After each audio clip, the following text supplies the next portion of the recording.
So we're on Hey, episode two. Go ahead. yes, welcome to Synapse. If you didn't catch our first episode, I'll just give a quick brief introduction. I'm Dr. Ayala, board certified family physician. I'm Quentin Torres, CEO and And tech founder of Valani. yes, and this is Synapse. So, transfer of knowledge, we kind of talk about whatever we feel like. Yeah. So, so on for today, I'm going to let Q take the stage. You're going to let me take the stage first? Uh, yeah.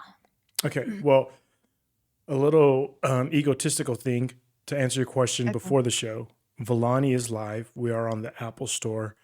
You can definitely, and we would love it if you promoted it. We need, Okay. I will. It's amazing. Your app is incredible. thank you. Um, yeah, I've literally downloaded my life into the app. Like my workouts are in there as tasks. So like now when I do my workout, I just do it. And then I also have my to-do list in there.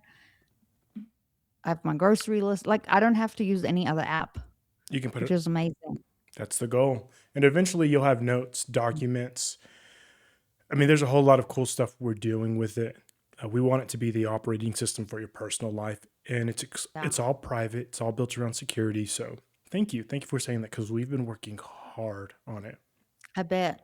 I don't understand code. So like I can't imagine building an app, but It's great job. yeah, it's a lot. It's a lot. You know, I have a friend, one of my best friends. He's actually getting ready to build an app for, and I'm going to help him. We're going to be partners in it. But his daughter is deaf, Okay. and he was telling me that there's no good, what's the word, applications for his daughter to actually learn ASL in a kid friendly way. So he wants to build out these Oh, cartoon characters that do ASL for fun, kids and parents.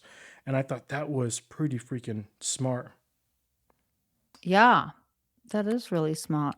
Well, So, and I think like for me, like a good app, well, not only just like is it helpful, does it does it make my life easier and stuff, but it needs to be easy to use. I think a lot of mhm. people aren't tech. I mean, a lot of people are techie, but there's a reason a lot of people like Apple products. It's one button.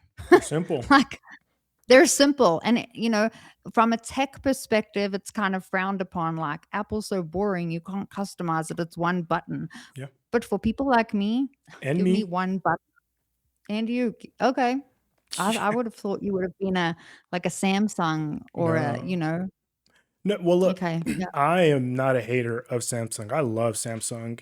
I carried the Samsung Note for the longest time, and then I think it was the Samsung Galaxy. It's a great Mhm. product. It's a really good product. But I did too.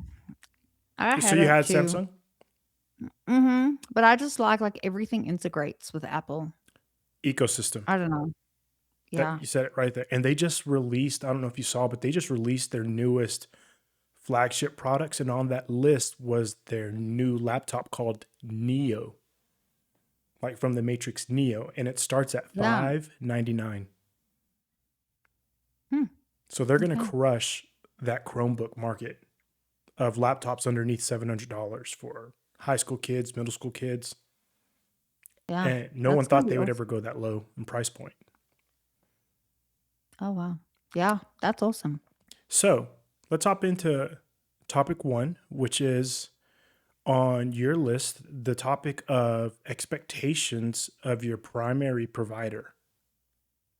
Yeah, and so I guess I've been seeing a lot of things on social media, um, just comments about primary care and people asking, like, "How long do you expect to wait for a physician?"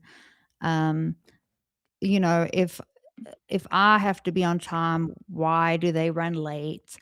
Um, just a lot of different things. And so before I go into my perspective of it, and I don't think people are inherently bad. I think I want to talk about this topic because I think people just aren't aware. If you're in medicine, you kind of understand the burden, but I think if you're not in medicine, you have no access to like my world Mm. and what I do. And so I think it's coming from a naive perspective. And so I want to share it so that maybe people understand a little better. So, my question to you would be, when your doctor is running late, well, first off, give me a few things that you think a primary care doctor handles generally.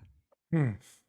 Well, if I can be honest, my for the longest time, I really thought they were just like lollygagging. I really thought they were in the back. Before I met Chelsea, I thought doctors were just doing a lot of nothing. Like, I'll get to this one when I get to them, and yada yada yada. And so I really was clueless. I had no idea that they were doing everything that they actually do. Mhm. And I guess so if you go to see a doctor and they are running late, does that frustrate you? It depends on what late is. I think it's understood that when you go to a appointment, let's say it's at 10:30 a.m., you get there at 10:15, you probably won't get back there till 11 or till 10:50. But if it's like half an hour, it's like, ugh, that's late because it's cutting into the rest of your day. Okay. I don't know if that's So, frustration or if it's inconvenience, right? There's a thin line. yeah, and I don't know because and I'll be honest, before I was in medicine, when I went to doctor's offices, I don't think I've ever really waited under an hour, and so I just expect you're gonna wait a while. I've never been upset about it, but this and I don't know, I guess I would plan my schedule knowing that for the doctor's appointment, it was gonna take, like, a longer time. Right, Um, but I also never understood why, and sometimes I think exactly, the thought is like, if I have to be on time and run on time, why are they late? right. And I'm sure you've also been to a doctor's office and you wonder why the front desk asks you what you're there for. And then you go to the back and the nurse asks you what you're there for. And then you get to the doctor and the doctor asks you the same question. Um, and so, but the truth is what a lot of people tell the front desk is not what they're coming in for. Or maybe it's one thing they're coming in for, but then people come in for a lot of other things.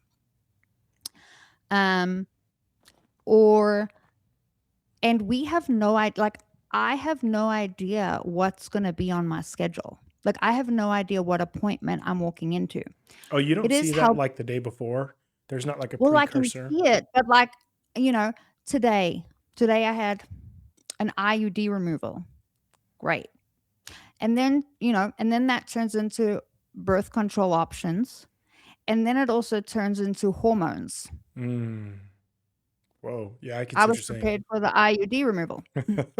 Or how many times have you had an annual and you thought, like, my knee's been hurting me for a couple months. I'm going to bring this up at my annual. I have an annual coming up next month. I'm going to bring it up then. Yeah. Yeah, so you're You don't you're go back saying and say, that these appointments, they're basically metaphorically a run-on sentence. You start here and then they just keep going and going into the yeah, next thing. that's one thing, right? Hmm. That patience and there is, sometimes I try to limit it because I tell them if it's a lot, I can say, listen, I can handle 3 things really well, or I can handle 10 things in this appointment and like not do as thorough a job. Okay. Okay. Um, just depends on how in depth the problems are. Okay. Another stance of it is patience. You think you have a stomach pain, and to you, it's a stomach, what's going on, whatever. But in my head, with my medical knowledge, my differential or what I think is wrong may be way more in depth than you were even anticipating as a patient. And now it's a huge workup, and m- maybe the exact spot and the way that you're describing your pain and the duration of your pain and everything is red flags for cancer. Mm. And you were just like, I came in because I had a sore stomach. Yeah. But to me, it raised a whole huge workup that you weren't even prepared for as a patient. Right. Or sometimes I have patients and it's a hospice discussion. Mm. And there are days that, you know, um, it's a med refill, and that's easy. But I just think a lot of people think like primary care doctors don't manage that much. They see colds, they refer to specialists, and specialists do all the work. So what should the expectation be? Like if we're going to take this moment as an education moment, Yeah, what should the enlightenment be? I just think that, and I brought this up, I guess, because I had a patient just walk out and leave. She waited for 30 minutes. It was 30 minutes. And she walked out. She was already roomed. She was already roomed. Her appointment was at 2. It was 2:30. And she left the appointment, and she didn't ask the nurse, like, "Hey, how much longer till I see," like, she didn't ask anybody. And the thing is I do feel guilty when I run behind. I try my hardest to run on time. I really do. But sometimes my schedule's unpredictable. And honestly, most of the time, at most, I'm 30 minutes behind, at Right. most. But that day I was an hour behind, and I hate to be an hour behind, but I was. Mm. I had a lot, like, everybody that was complicated came in booked on the same day. And sometimes you just have those days, you know? Yeah. And I think the thing is we try so hard to be perfect and to help people and to be people pleasers. And we have it's people treat us like customer service, Yeah. and we're not customer service. And I'm Right. not trying to say I don't want to serve you and I don't want to not respect you or anything like that, but our job is very different. If you go to a if you booked a facial, right? I don't know, at a salon, and you did it, and then you say, "Hey, can you do my Botox real quick? Or I need filler in my lips. Can you do?"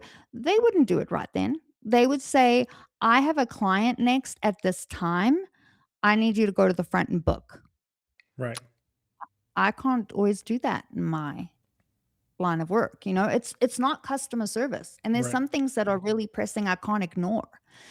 And so, I wish that patient would have just asked the nurse, "Hey, how long?" Maybe she had to go pick up her kid from school. Like, I don't know. Right. Right. That could be a thing. 3 p.m., But 2:30.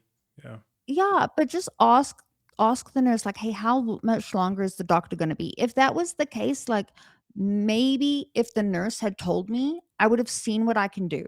Or I would have, even if I had to reschedule her, and I would have apologized, and I would have, you know, but I I never got the opportunity for that conversation or for that understanding, you know? Right.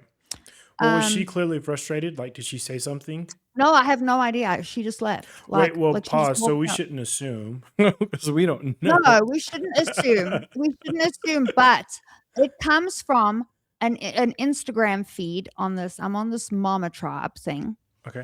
and somebody said, "How long would you wait for a doctor?" Mm. And it was all these people griping. And it was like, "Well, if it's primary care, no more than 30 minutes. If it's a specialist, I may give them a little bit more Mm. grace." And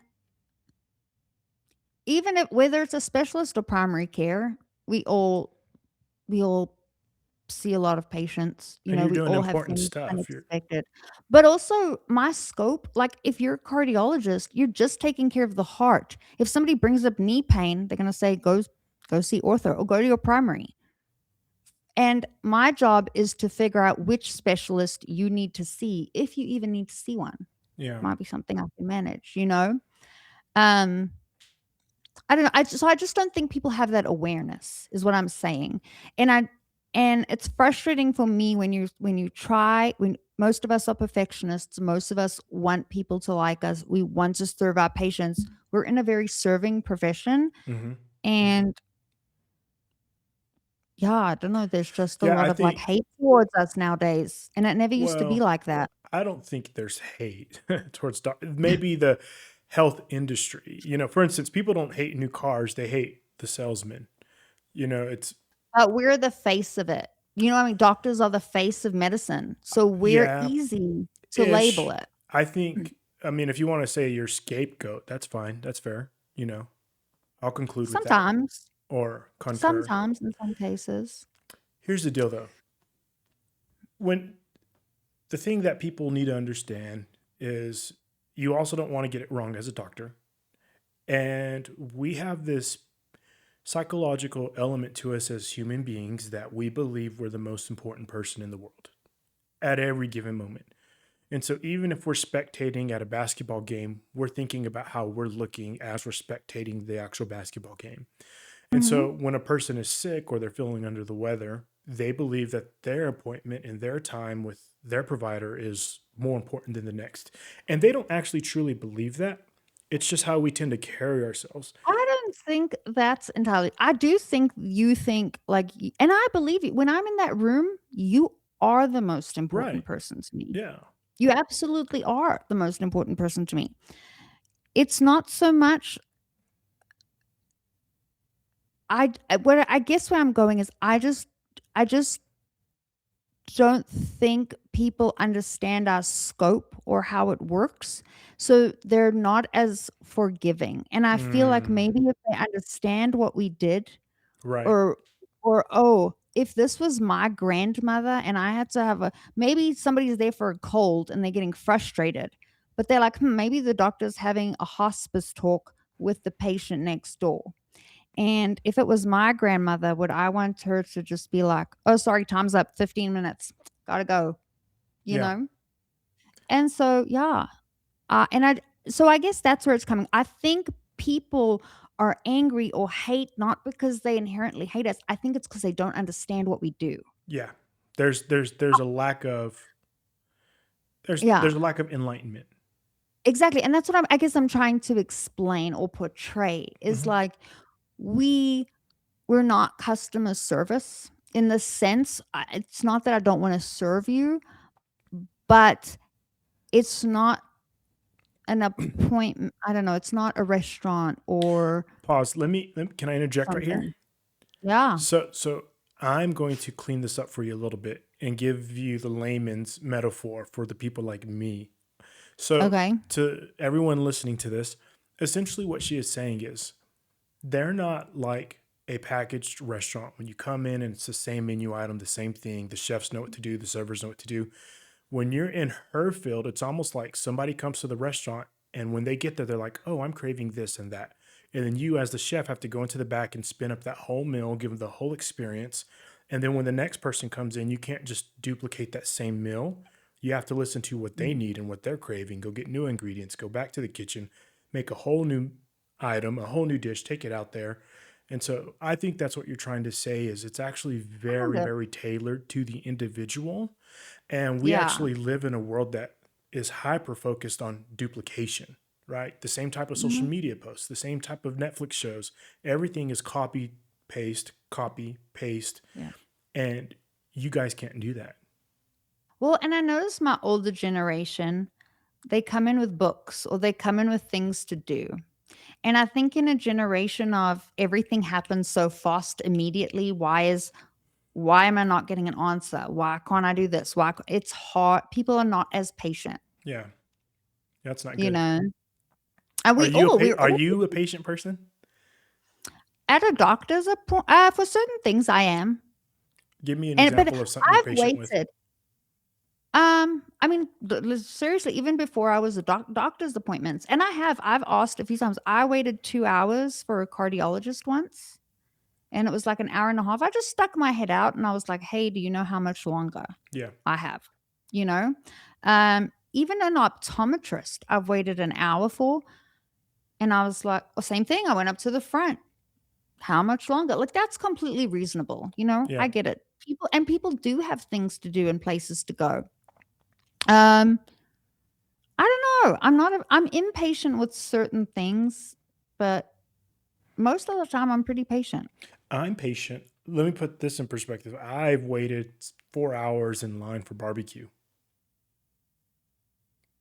I multiple just wouldn't times. go in the line though. I just wouldn't go to barbecue. Like No, I that's how just much I wouldn't. love the barbecue. Like I wouldn't say I would. I have waited 4 hours plus for amazing I think barbecue. it would have to be what I value the most. Do I obviously value my health? Do I value any food item enough None, for my time? not None. one. Not one. Not Not even barbecued a famous steak? person. I wouldn't stand in line for 4 hours to meet any famous person. I wouldn't do There is that. no famous person. But that's me, and I'm very different, and I feel like that's a very American culture thing is, To like, wait in line? idolizing people. No, idolizing. You have Oh, idols. You yeah. have, like, football fans and just very, like, you know, I really wanna meet this person or this football team or whereas I don't know if it's more of a cultural thing. We didn't grow up with a lot of that in South Africa. We saw it on TV. Mm. Um, but I don't have I mm, I don't South Africa idolize chasing anyone. cheetahs, hunting lions? That's right. No. Um, I, of course, like, idolize people or see them like, I love Victoria Beckham. Mm. But let me tell you, as much as I love her, would I wait 4 hours if she was no, I would not. I don't think I could wait that long to meet a person, but But you would wait for barbecue? barbecue? I have waited for barbecue. I've waited for barbecue. I've waited 3 plus hours for ramen, like amazing ramen. I have waited So two you plus value hours. food more than people? Because Well, I would if I had to wait 4 hours, in I terms of would pick waiting, yeah. if I had to pick waiting for a person to meet a person or waiting for food, I would pick waiting for the person. In reality, I wouldn't do either. I see what you did there. It's the way you framed it. I definitely value people more than food. But would I wait on people? Look, if it was an important person that I needed to wait for, then obviously I would wait. They wouldn't be like, hey, Q left this meeting to go get barbecue. Like that would never happen.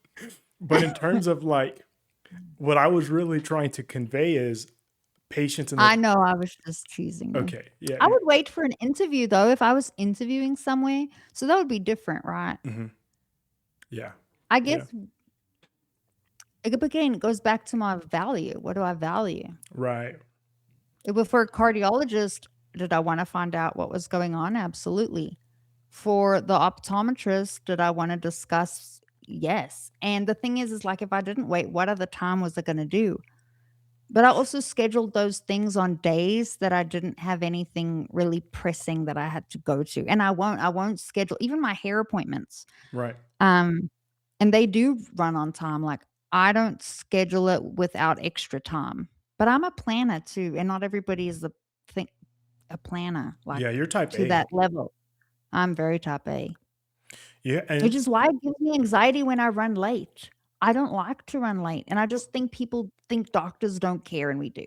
We absolutely do. let me ask you this: how do y'all stagger your appointments? What is your buffer time in between? Just 15-minute slots.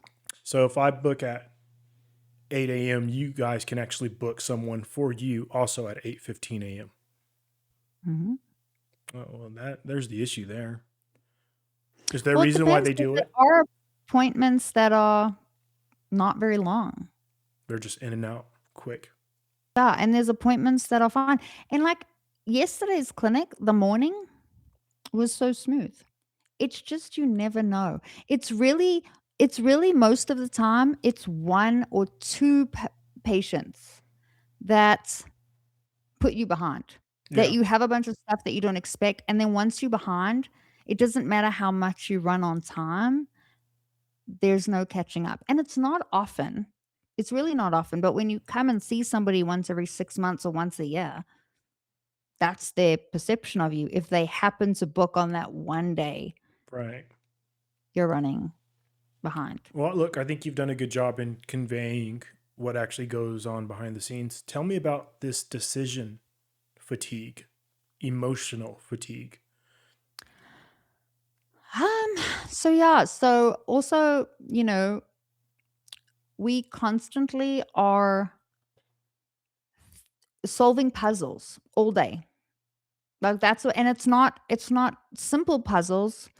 It's sometimes life-threatening puzzles or even if it's not life-threatening, it means a lot to the patient, right? Hmm. Somebody's been suffering. They wanna be heard. They wanna be listened to. Sometimes it's just patients crying in the room and they hand them tissues. And And I love that. I love doing that. I love listening.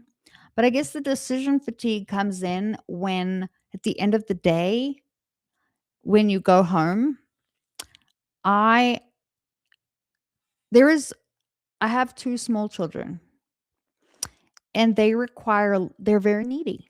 They're 4 and 7. They are not fully independent, and they need an emotional role model. They need someone to sit down with them when they're having a tantrum and be patient with them and teach them how to behave and teach them how to, explore the world. And sometimes I get home and I am emotionally tapped out. And I Empty. feel that. I know that. Yeah. Yeah. And lately, what I've been doing to kind of combat that is I'll actually pick them up from school and I'll go to the gym and they'll put them in the kids club. And that break and just letting out all that energy really helps. Hmm. Um, but it's a very demanding specialty and it's very rewarding. It's when you have high risk like that and you solve things or you change somebody's life or it makes everything worth it. But it's also burnout is really high.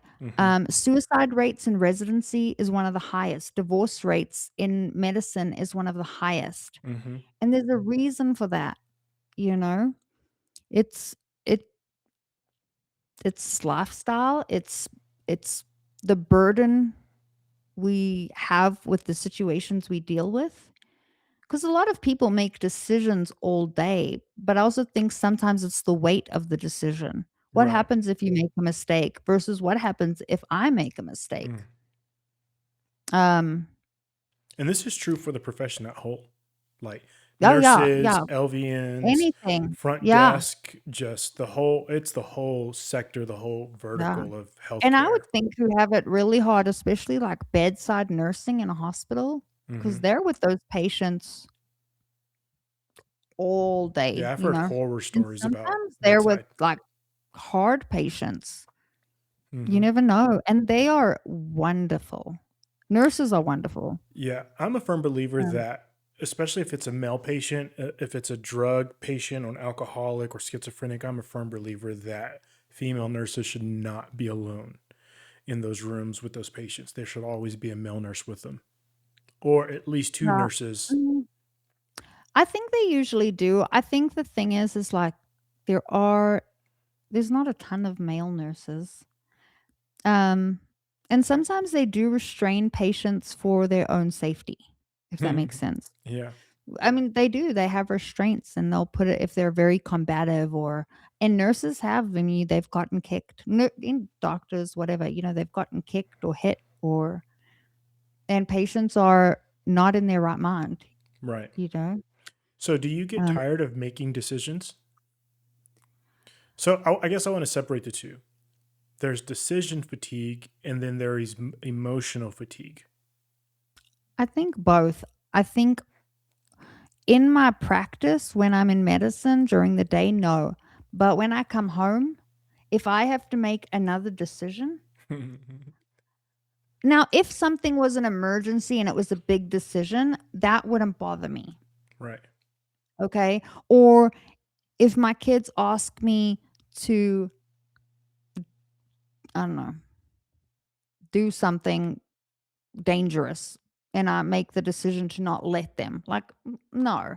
But if you want to ask me what I want for dinner or what are we doing for dinner, Yeah. if I What's your haven't, dinner routine? my, that is a great question. Tonight, honestly, we had eggs on a bagel. I made breakfast for dinner. That's the way to do it. Yeah. I'm And speaking my only one of language. my kids liked it, and my 7-year-old does not like it, and she had some leftovers, and that wasn't enough for her, and she didn't like it. She's like, "I'm gonna go make myself a corn dog," and I was like, "Great. You go make yourself that Oh, corn dog that's 'cause that's I'm heaven for a done." kid. But Kids my can live off husband, he of corn doesn't. dogs and hot pockets all day long. I know, but then I'm also really healthy, and so we moderation. Like, I don't let them do that every day, but, Um, and honestly, she ate the first part of her meal. It was shepherd's pie. I don't know if you know what that is. It's Mm-mm. cottage pie, shepherd's pie. Is It's it a good? British dish. It's great. It's ground Mm. beef with carrots and peas, and then it's mashed potato on top. That does sound good. Really good. Yeah. And but my husband is pretty good with if he cooks. He doesn't not mind cooking. He eats very Okay. healthy. I mean, he's massive, like in a good Yeah, he way. does not eat healthy. I mean, he does. There's no way you can He keep that figure and not eat healthy. I do not know I hate him for that.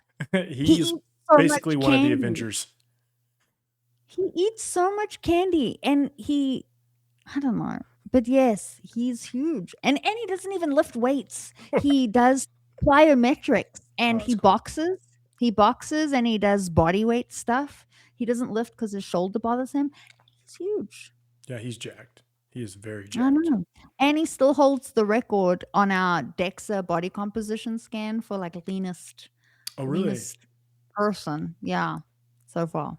I need to get over there and Whatever. do that. I just don't want to see the results. Speaking of decisions, today was officially day 21 of my cold plunge.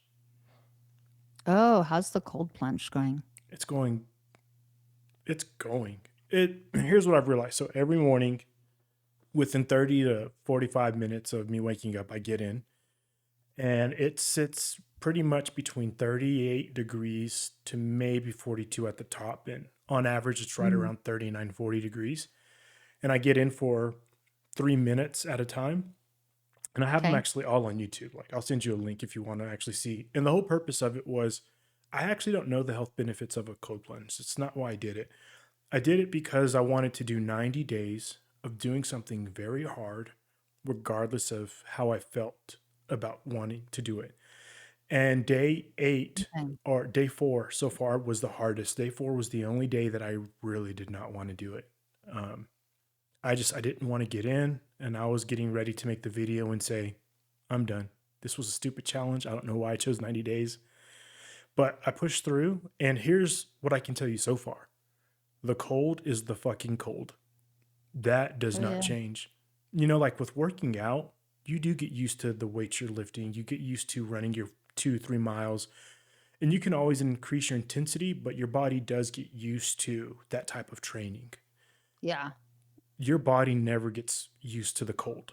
There's no callus that builds over. Your skin's not like, oh yeah, we're used to this. Every day you get in, your body is trying to figure out, why are we in here again? Did you Yeah. not learn your lesson yesterday? And so it's a constant mental battle. And there's been something really interesting, Dr. Ayala, that I've learned in the short Mhm. amount of time. Because remember, I got to get to day 90. So Yeah. I have 70 more days to go, 69 more days to go after today. So there's a tipping point. And in Mhm. anything you do in life, there's 3 phases: there's the start, the tipping point, and finish through the line. Most people use motivation to get started. And I think motivation is good to get you going. Oh, yeah. But can you get to that tipping point? And the tipping point is you're closer to the end than you are to when you started. And that's the Mhm. second battle. So once you start, the next point of emphasis is get to your tipping point. So for me, every morning I get in, I can't see my clock. You can see it in the YouTube video. I set the clock for 3 minutes and 30 seconds, and I get in when it hits 3. And then as it counts down, I can't see it. I don't know what the timer is. So I literally have to wait in there the whole time until the timer goes off. And you can see that in the actual video. But my tipping Mhm. point in each session is about a minute and a half.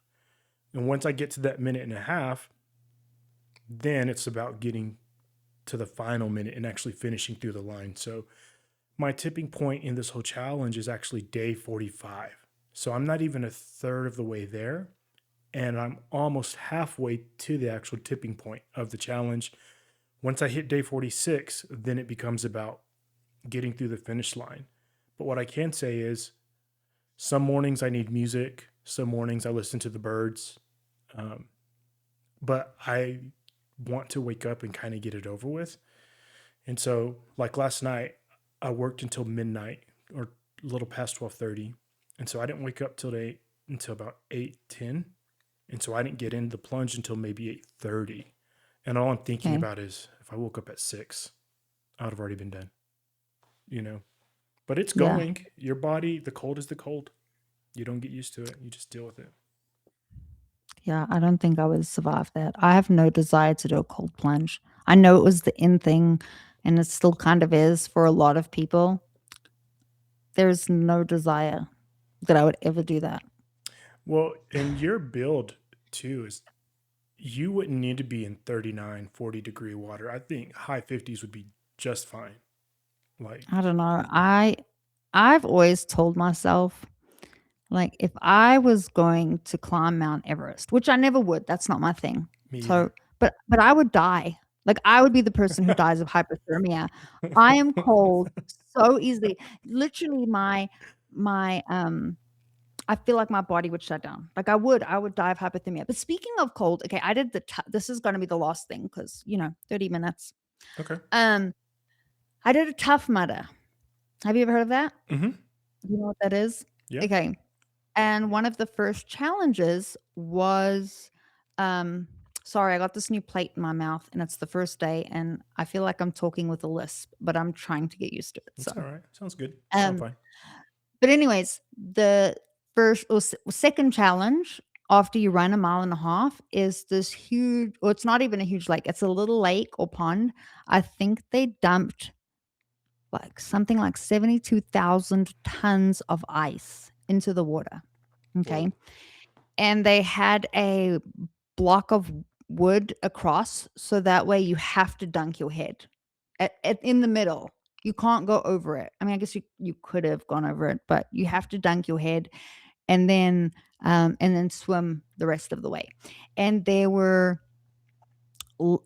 put little tape things up in front of the pond so you couldn't do a running jump into it. Mm. And a lot of people were, well, I think it's, I don't know if it's my knowledge of, I don't know. I mean, I don't think you need to be a doctor to figure this out, but you're running a mile and a half. So to go from your heart rate that fast and then go straight into that ice water, you like shock your body, Yeah. right?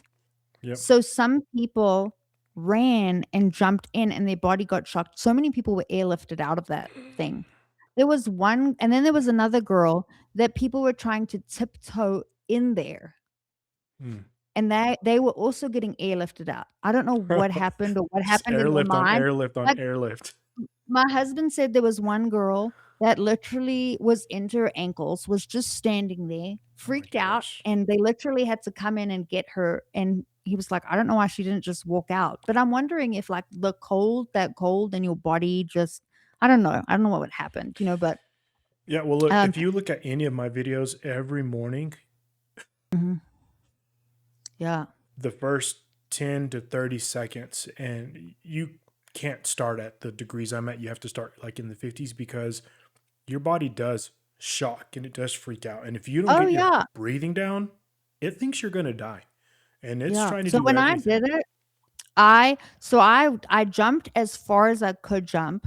It was 3 strokes to the middle, dunked my head, and 3 strokes out. But by my, like, 2nd stroke to the end, yeah, your body starts to shut down. Hmm. Like, my body started to where I almost couldn't make it, to the end, and then you pull yourself out and then you run, and even though you're freezing and your body doesn't wanna move, that forcing yourself to run, to warm up your body again.